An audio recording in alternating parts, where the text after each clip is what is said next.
Some days start like any other and then, without warning, become the kind you'll never forget. That's exactly what happened to Jamal Carter, a 17-year-old kid from Queens who had no idea that a simple trip to the mall would end with 2 cops, a public humiliation, and a twist no one saw coming. It was a Saturday afternoon in Manhattan, the kind where the city feels alive and every store in the luxury plaza buzzes with customers. Jamal had been planning this day for months. After school, he'd been bagging groceries, mowing lawns, even skipping out on sodas just to stash away enough money for one thing: a gift for his mom's birthday. Miriam Carter wasn't just any mother.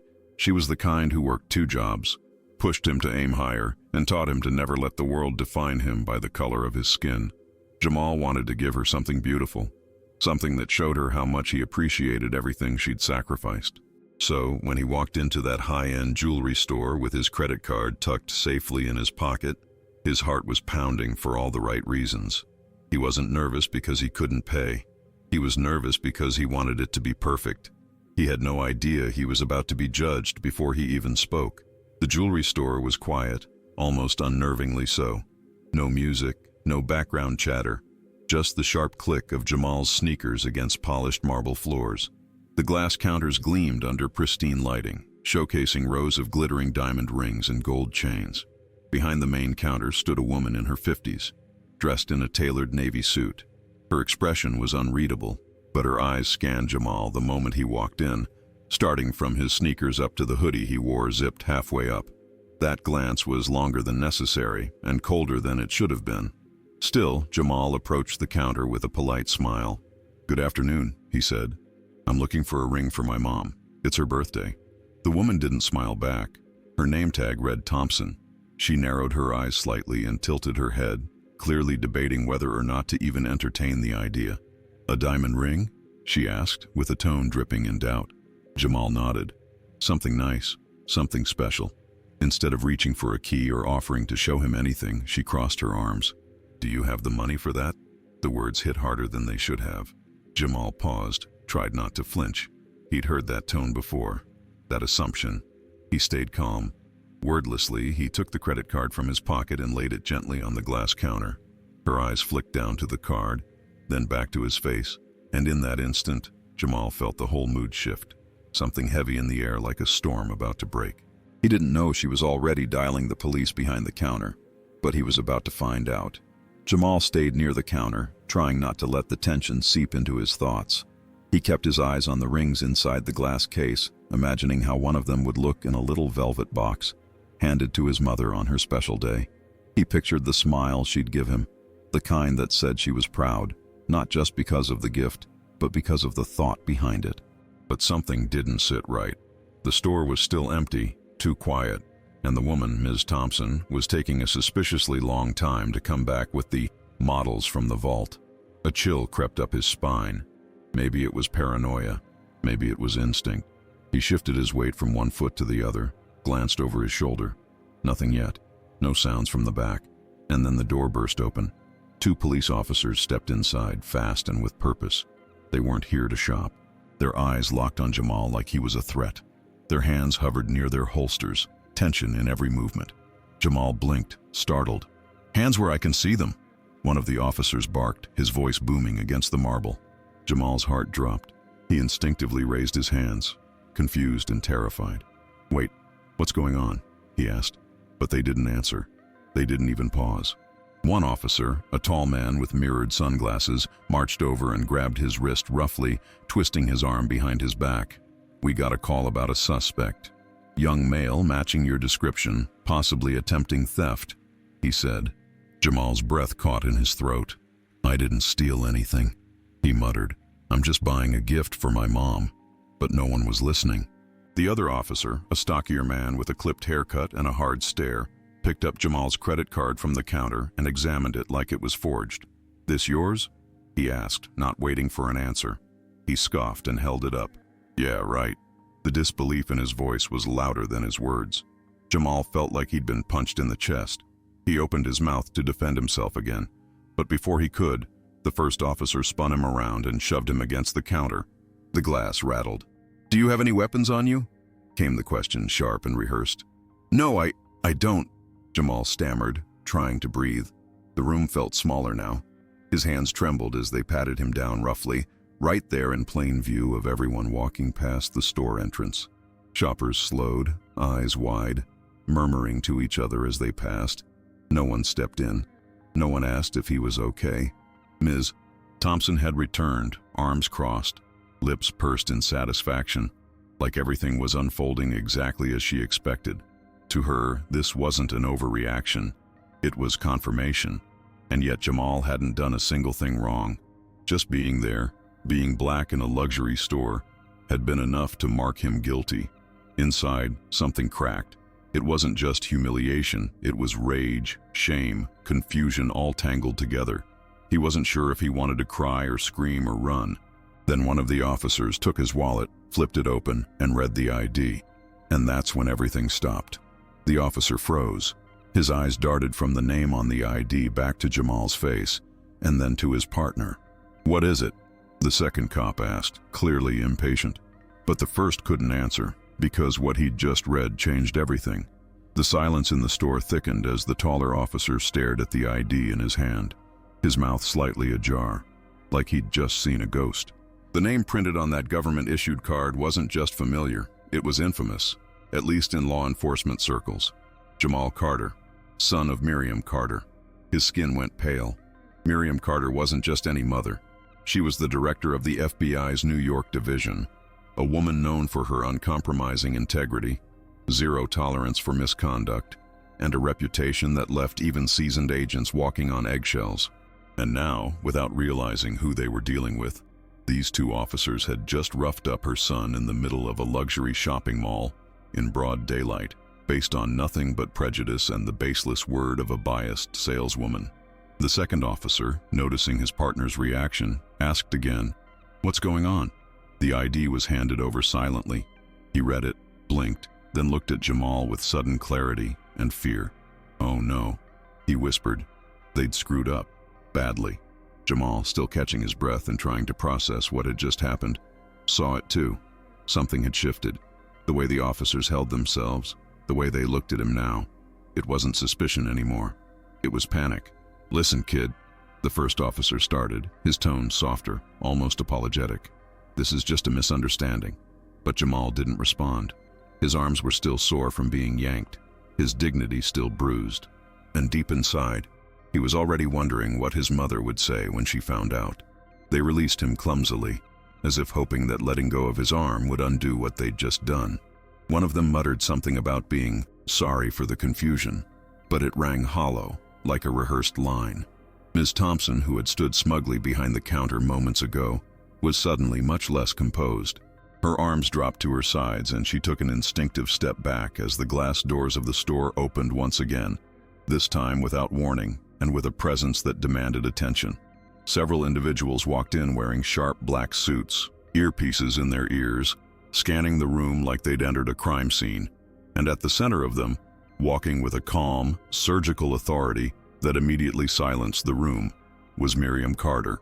Jamal didn't know how she'd found out so quickly. He would later learn that a store security officer had recognized him on the monitors and tipped off someone at the bureau. But at that moment, her sudden arrival felt like divine intervention. She stepped forward, eyes cold, posture commanding.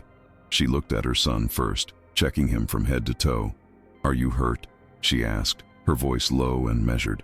Jamal shook his head, but the slight tremble in his hands gave him away. Then she turned to the two officers.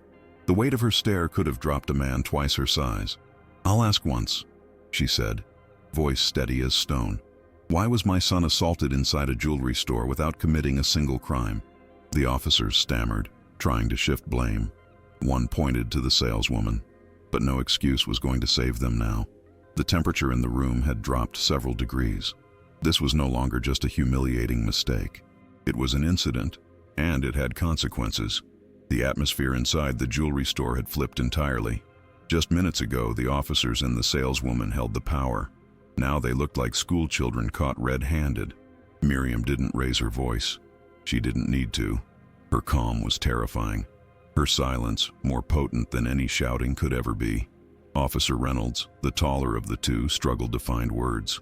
"We received a call," The woman here said there was a suspicious individual. He began, gesturing weakly toward Ms. Thompson.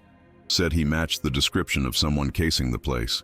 Miriam tilted her head slightly. Casing the place? She repeated, her tone razor-sharp. My son walked into a jewelry store to buy a gift. Alone, polite, card ready. And because he's young and black, that's suspicious?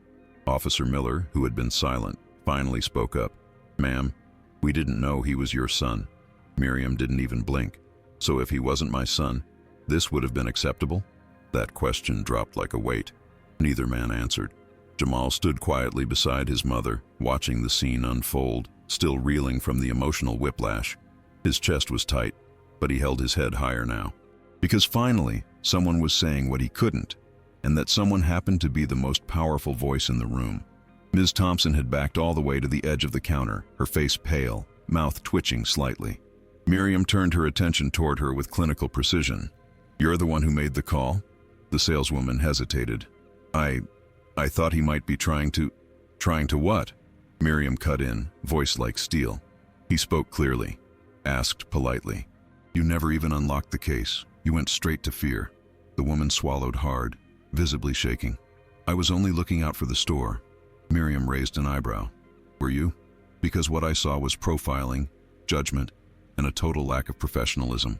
Ms. Thompson opened her mouth, perhaps to defend herself, but no words came. Then the store manager, a tall man in a gray suit with sharp features and fury in his eyes, stepped out from the back room. Director Carter, he said firmly, I saw everything on the cameras. This is unacceptable. He turned to Ms. Thompson without hesitation. You're done. Pack your things. The woman blinked, stunned. Wait, what? You can't? I just did, he said, unmoved. She looked to Miriam, perhaps searching for pity, but there was none. Miriam's expression remained impassive. Slowly, shamefully, Ms. Thompson gathered her belongings and walked out. The store was silent as she left, except for the soft murmur of people outside whispering about what they'd just witnessed. Justice, it seemed, was finally catching up. With the saleswoman gone and the officers visibly shaken, the store felt like a different place. Jamal stood beside his mother, still holding his ID in one hand, his breathing slowly returning to normal. Miriam hadn't needed to shout or threaten. Her very presence had flipped the power dynamic completely. The FBI agents who had entered with her remained at the door, watching everything, making sure no one interfered. Officer Reynolds tried to speak again, voice trembling. Director Carter, we truly didn't mean... Miriam held up a hand, stopping him mid-sentence. You both laid hands on a minor without probable cause, she said evenly. You drew weapons, humiliated him in public, and you didn't even ask a single question before treating him like a suspect. That's not law enforcement. That's racial profiling.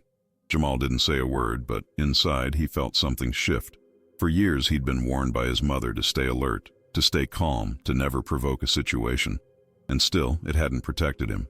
It took her title, not his behavior, for them to finally see him as human.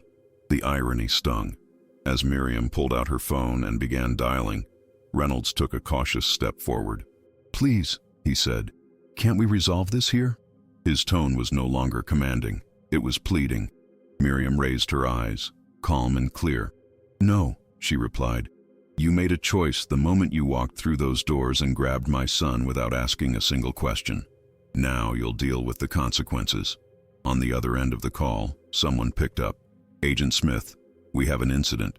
Shopping plaza, luxury wing. 2 officers involved in unlawful detainment. I want a full report filed today. Her voice was composed but carried unmistakable authority. The officers exchanged a look of dread. Miriam hung up and turned to the FBI agents at the door. Escort them out. Without another word, the agents stepped forward. Reynolds and Miller didn't resist. They knew there was nothing left to say. They were led out of the store, heads lowered, the eyes of bystanders following them in disbelief. Jamal watched them go, the memory of their hands on him still fresh in his body. And for the first time since the ordeal began, he felt like he could finally breathe. The store was quiet again, but this time, it was peaceful. The store manager, still visibly shaken from the confrontation, turned toward Jamal and Miriam with a stiff but sincere expression. Director Carter, Mr. Carter, I can't express how sorry I am for everything that just happened, he said, clearing his throat. This isn't how we treat our customers. It shouldn't have happened. Miriam nodded slightly but didn't reply. Her gaze was still sharp, watching every detail, as if cataloging the room for any further signs of negligence. But it was Jamal who stepped forward. He wasn't trying to make anyone feel better. He just wanted to move on. "I just want to get something nice for my mom," he said quietly, the edge in his voice betraying the emotional roller coaster he'd been through. The manager hesitated for a moment, then replied, "Of course. On behalf of the store, anything you choose is on us. No charge." Jamal glanced at his mother, waiting for her to approve, but she gently shook her head and whispered, "No need for that." Then louder, she added, "My son can pay for his gift. He earned it." There was pride in her voice, not for appearances, not for ego, but for principle. Jamal gave a quiet nod and placed his credit card back on the counter, this time with a calm, deliberate confidence. A new sales associate had appeared, young, soft-spoken, and clearly rattled by what she had just witnessed, but kind. She smiled nervously and unlocked the glass case. "Let me show you some of our finest pieces," she said, her voice barely above a whisper. This time, no one questioned whether Jamal belonged there. No one doubted his ability to pay. He took his time, studying each ring carefully, imagining how each one might make his mother feel. Eventually, he selected a small but elegant diamond ring with a delicate gold band. It wasn't the most expensive piece, but it was timeless, exactly like her. The associate boxed it gently and wrapped the package with care, handing it to him with both hands. As Jamal took the small bag, something unspoken passed between them. A quiet recognition, a shared understanding of how moments like this could define a person. Miriam looked at her son, the corners of her mouth lifting into a subtle, proud smile. "This gift," she said, placing a hand on his shoulder, "will mean more than you know." And for the first time that day, Jamal smiled back. Not forced, not masked by fear or anger, but genuinely, knowing that this wasn't just a gift. It was a moment reclaimed. They left the store together, mother and son walking side by side through the marble corridors of the shopping plaza. The bag with the ring swung gently in Jamal's hand, but its weight was nothing compared to what he still carried in his chest. The day had started with hope and anticipation, then spiraled into humiliation and fury, only to end with justice and dignity. Outside, the crowds had returned to their usual rhythm, but Jamal moved more slowly now, each step deliberate. He was still trying to process it all. "That was insane," he muttered under his breath, glancing sideways at his mother. Miriam didn't answer immediately. She kept walking, eyes scanning their surroundings with that same calm vigilance she wore even off duty. "People will judge you for how you look before they ever care about who you are," she finally said. "That's the reality." But today, they got reminded that judgment has consequences. Jamal let her words sink in. He had known the world could be unfair. His mother had never sugarcoated that. But living it, feeling it on his skin, was something else entirely. And yet, a strange sense of power had emerged from it. Not because his mom had shown up, but because he hadn't let their treatment break him. They reached the parking garage and walked in silence for a few moments more before Miriam turned to him and asked, "You okay?" Her voice was softer now, stripped of the steel she'd shown back in the store. Jamal nodded slowly. "Yeah, just thinking." She opened the car door and he slid into the passenger seat, still clutching the jewelry bag. As she drove, Jamal stared out the window, watching the city blur past, but his thoughts stayed locked on the store, the looks, the voices, the assumptions. He didn't want to feel small ever again. "You know," he said suddenly, "if this happened to someone else, someone without a mom like you." Miriam glanced at him, her jaw tightening. "I think about that every day," she admitted. "That's why I do what I do." Her hands gripped the wheel tighter. "And it's why you need to know who you are before anyone tries to tell you who you're not." Jamal nodded slowly, more serious now than he had been all day. He reached into the bag, pulled out the small velvet box, and handed it to her. "Happy birthday, Mom," he said simply. "It cost a little more than I planned." Miriam opened it, and her eyes softened. She didn't say anything. She didn't need to. The tears said enough. Miriam held the ring delicately, the way someone holds a memory they don't want to let slip away. The light from the dashboard made the diamond glint softly in her hand, but it wasn't the sparkle that moved her. It was the intent behind it. She had seen corruption, violence, and cruelty in ways most people couldn't imagine, but nothing pierced her the way it did when it touched her son. And yet, Here he was, still gentle, still thoughtful, still trying to show love in a world that had just tried to take his dignity.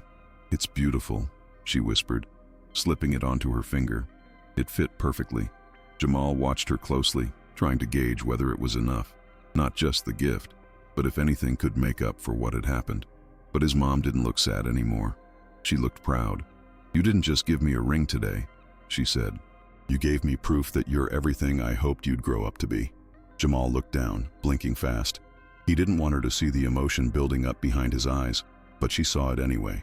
And in that car, in the middle of a cold Manhattan parking garage, they sat in silence for a moment, letting the weight of it all pass between them. Later that night, Jamal sat on the edge of his bed, scrolling through the headlines on his phone. A video had surfaced, grainy security footage from the store, capturing the moment the officers stormed in and pinned him to the counter. It had no sound, but the image was clear enough. A teenager being manhandled without resistance. The comments section below the post was already flooded with outrage. People were demanding accountability. Others were asking how often this happened to kids who didn't have someone powerful watching over them. Jamal didn't comment. He didn't like attention. But the story was out now, and there was no putting it back. He set the phone down and looked at the small box again, now resting on his desk. That ring had become something else, a symbol of resilience, of standing tall even when the world tried to push you down. And though part of him still burned with the sting of what he'd endured, another part felt lighter, freer, like he'd taken a step into adulthood that no classroom could have prepared him for. He didn't just survive that day, he'd owned it. The next morning, Jamal woke up earlier than usual. Sleep hadn't come easy, not after the adrenaline, the tension, and the flood of emotions that had hit him all at once. But when he sat up in bed and looked around his room, it was different, like something in the air had shifted. The same posters were on the walls, the same textbooks stacked on the desk, but he didn't feel quite like the same person. He got dressed slowly, not because he was tired, but because he was thinking about how quickly people had judged him, about how close he'd come to being another headline, another statistic.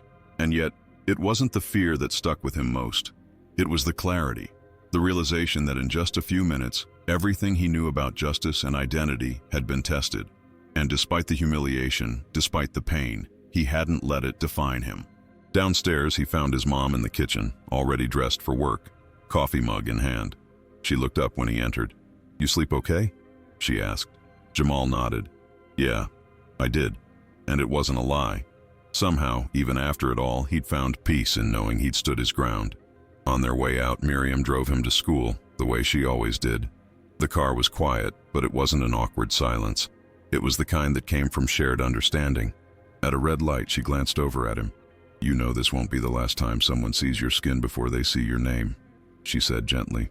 "I know," Jamal replied, looking out the window. "But I also know I won't let that stop me." She smiled, proud. The words didn't erase the pain of what had happened, but they reminded her that she'd raised him right. When they pulled up in front of the school, she reached over and squeezed his shoulder. "Be great," she said, her usual morning send-off. But today it felt heavier, more like a command than a wish. He opened the door and stepped out, students already milling around the front steps. A few looked his way, probably having seen the viral video. Jamal didn't shrink from it. He walked through the crowd with steady steps, holding his head high. Because what happened yesterday wasn't just a personal ordeal. It was a wake-up call for everyone who saw it. And now, he walked not just for himself, but for every kid who'd ever been told without words that they didn't belong. Inside the school, whispers followed him down the hallway. Some students looked at him with wide eyes, others with subtle nods of respect. A few teachers glanced up from their desks, their expressions unreadable. Jamal didn't need to hear what they were saying. He could feel it. He wasn't just Jamal anymore. He was the kid from the jewelry store, the one whose video was now all over the internet. He could have let it make him uncomfortable, let it shrink him into silence, but he didn't, because the truth was, he hadn't done anything wrong, and he wouldn't carry shame for someone else's bias. At his locker, his friend Darius walked up. "Yo, bro," he said quietly, eyes serious. "You good?" Jamal nodded. "I'm good." Darius didn't ask more. He just bumped fists with him, and they walked to class together. That simple gesture, no questions, no pity, meant more than words. It reminded Jamal that while the world might sometimes treat him like he's invisible or dangerous, There were still people who saw him for who he was, and that mattered. Later that day, in history class, the teacher asked a question about civil rights. A girl in the back raised her hand and brought up the video of Jamal. "It's messed up," she said, "that it takes someone's mom being in the FBI for people to finally care." The room fell silent. All eyes slowly turned to Jamal. He felt the pressure, the weight of expectation, like they wanted him to be a spokesperson now. He hated that feeling, but still he raised his hand. "It shouldn't matter who your mom is," he said. "It should matter that we're human. Period." The teacher nodded. No one clapped, no one cheered, but no one argued either.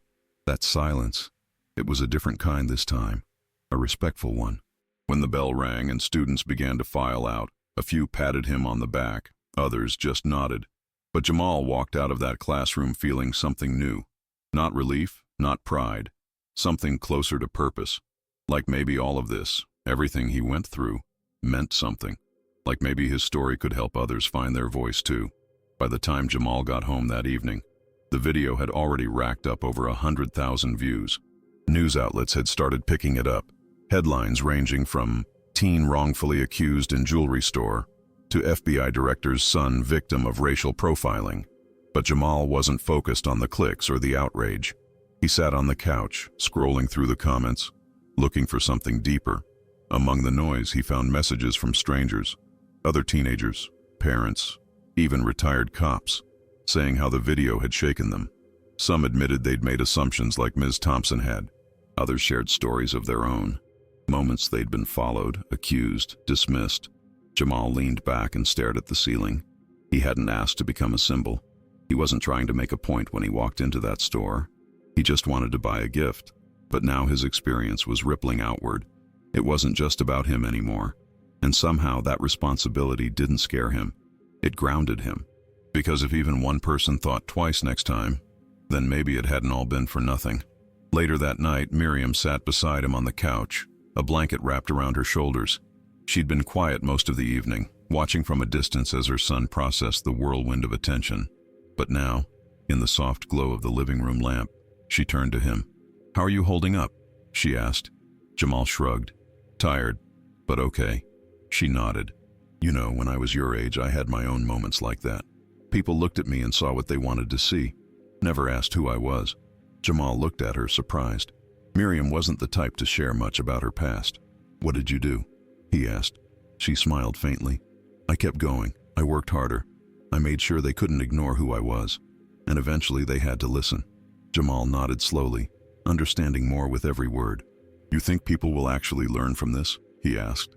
Miriam took a long breath. "Some will, others won't. But that's not on you. What matters is that you didn't let them define you. You stayed true. And that's power, Jamal. That's real power." He didn't respond right away, but her words settled into him like armor. For the first time in days, he felt steady.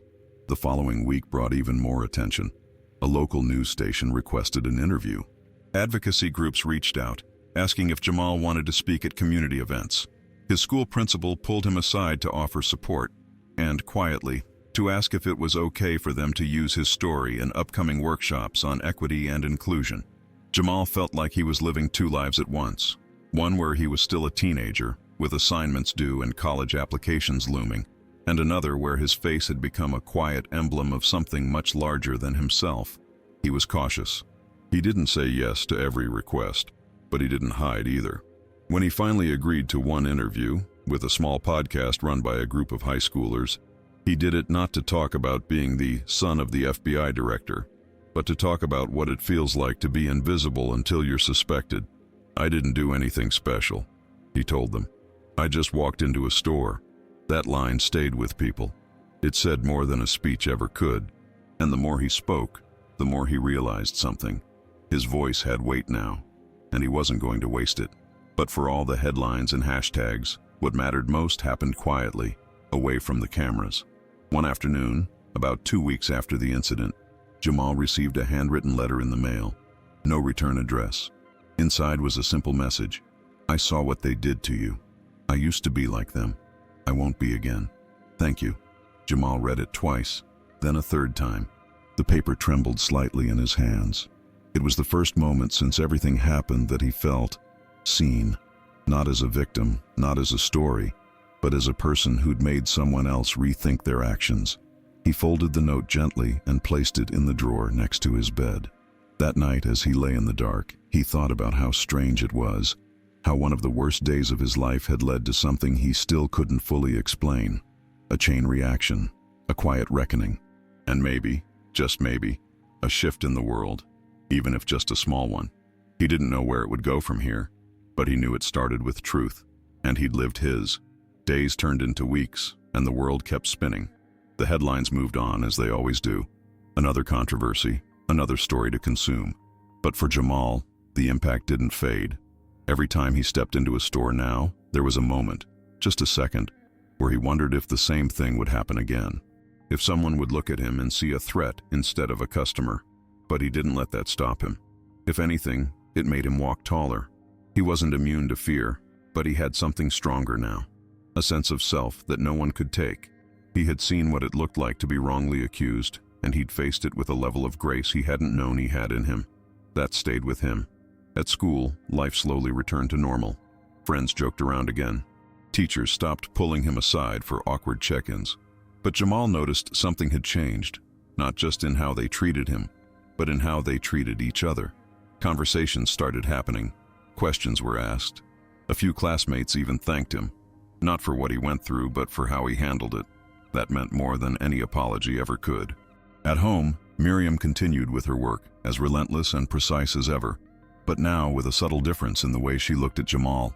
There was always pride there. She had never hidden that, but now it was deeper, quieter. A respect not just from mother to son, but from one survivor to another.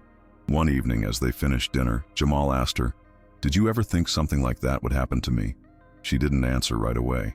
She poured herself a glass of water, sat back and said, "I hoped it wouldn't, but I prepared you in case it did." Jamal nodded. "I didn't think it would hurt so much," he admitted. Miriam reached across the table and took his hand. "That means you still feel. That means they didn't take anything from you." For a long moment they just sat like that. Two people who had walked through the fire and come out standing. The world hadn't changed overnight, but something inside Jamal had. And Miriam knew that for all her years in law enforcement, this lesson, this moment, had taught them both something no briefing or courtroom ever could. It was a quiet Saturday morning when Jamal found himself back at the same shopping plaza. Not to relive anything, not to make a statement, but simply to be there, on his own terms.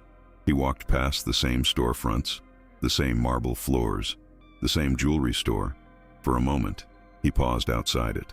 The glass had been cleaned, the displays changed. A new face stood behind the counter, a young black man in a well-tailored suit who met Jamal's eyes and nodded respectfully. Jamal nodded back. He didn't go in. He didn't need to. The weight that place had once held over him was gone.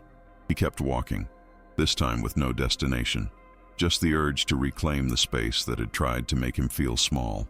It was a kind of silent protest, but also a kind of peace. He walked tall, shoulders back, face calm. People passed him, glanced his way, but he didn't flinch. If they recognized him, they didn't say anything. If they judged him, he didn't notice, because this time, he wasn't trying to prove anything. He already had. On his way out, Jamal passed a small family, a mother holding her daughter's hand, the girl no older than 5. She looked up at him, curious, innocent. Jamal smiled gently, and the girl smiled back. It was such a small moment, but something about it stuck with him.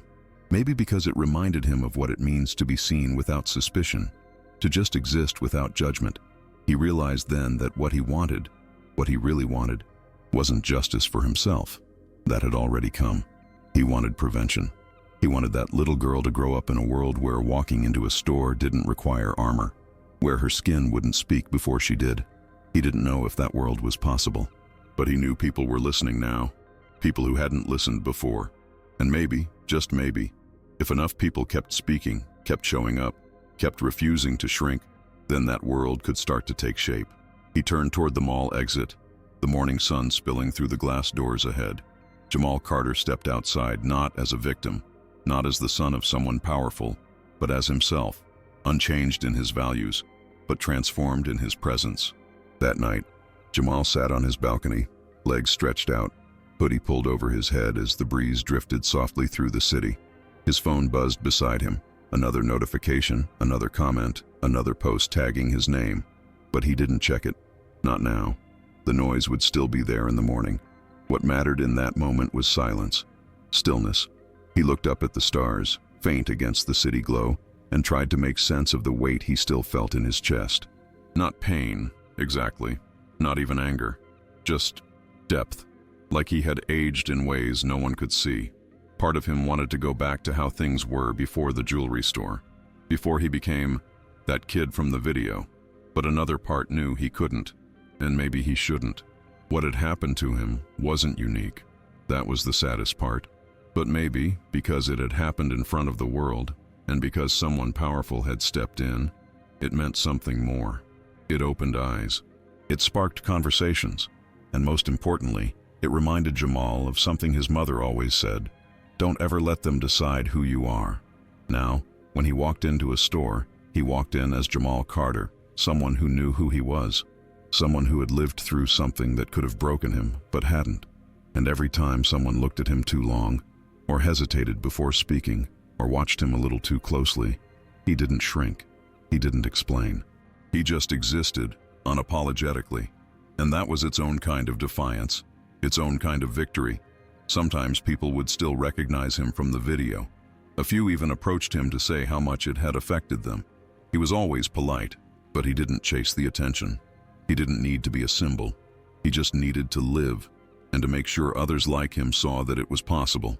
Looking back, he couldn't believe how quickly everything had happened. One moment he was walking into a jewelry store with a simple dream. The next, his world flipped. And yet, out of all of it, the moment that stayed with him the most wasn't the yelling, or the fear, or even the relief when his mother arrived.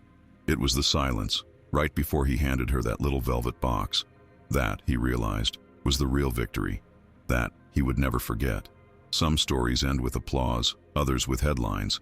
But Jamal's didn't need either. It ended with something much quieter: understanding. He didn't need justice to be loud to feel real.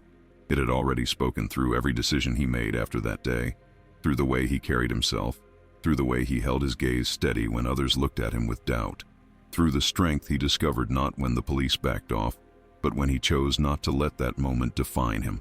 It would always be there, woven into his memory like a scar he didn't ask for, but also like a badge of endurance. He'd walked through fire, and he hadn't burned.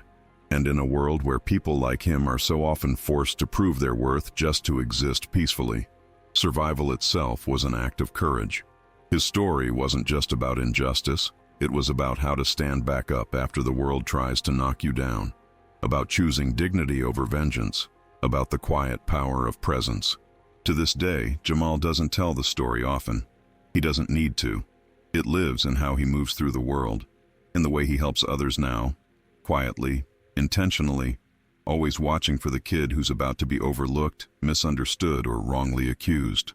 Sometimes people still ask, "Was that really you in that video?" And he just nods, not because he wants to relive it, but because he knows the story still matters. Not because of who his mother is or what uniform she wears, but because of who he chose to be when everything around him collapsed. Years later, he would walk past that same jewelry store again, older, taller, dressed in a crisp suit of his own. He wouldn't stop. He wouldn't need to, because the lesson had already been learned. He had already won. And every step forward was a quiet, permanent reminder that no one, not a saleswoman, not a police officer, not even society's gaze, had the right to decide his worth.